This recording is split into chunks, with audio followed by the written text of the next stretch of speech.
So as the deadline for a nuclear deal with Iran approaches now, the largest gathering of the Iranian resistance is holding its annual convention outside of Paris. Those attending include some of the biggest names in American politics, and they are from both sides of the aisle. They're sending a loud and a clear message that Iran is still working on an atomic weapon despite that country's public denials.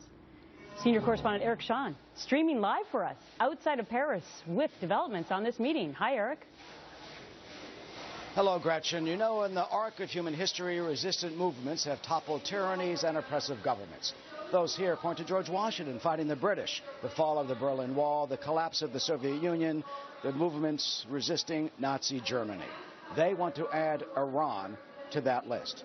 As you said, this is the largest gathering of the Iranian opposition. We are just outside of Paris in this large hall where tens of thousands have gathered, the annual convention meeting of the National Council of Resistance of Iran.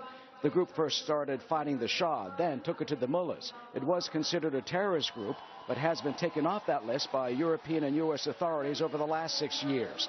They say they are fighting for a free and democratic Iran.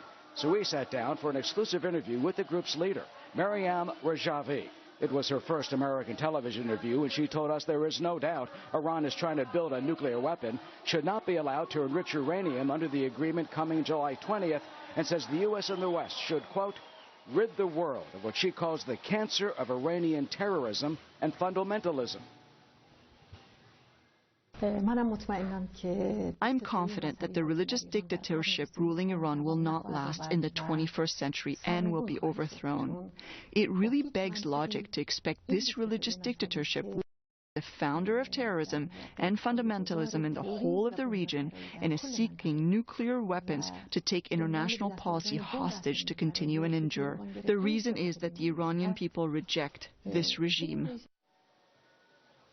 As an example of Iranian influence, Ms. Rajavi points to Iranian Prime Minister Nouri al-Maliki, who she calls an Iranian operative who runs an Iranian puppet government and should quit. Others here, among them former Democratic Senator Joseph Lieberman, says the choice for Washington and our country is clear. Iran is led by enemies of freedom and enemies of America. And therefore, we ought to have the courage of our convictions and stand with the people of Iran and this resistance movement gathered here in France.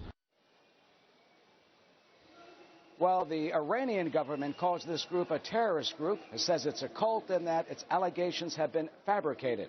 Ms. Rajavi, of course, calls those allegations ludicrous and without any foundation at all. This group was the first to expose the extent of the clandestine nuclear activity that Iran had been engaging in way back in 2002.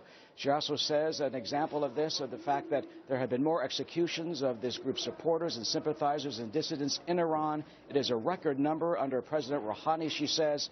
An example, she thinks, that the Iranian government is worried about the Iranian opposition. But she says, sadly, that is the price the Iranian people are paying to attain democracy and freedom. Live from Villepinte, France, Eric Shawn. Gretchen, back to you. Thank you so much, Eric. So a very important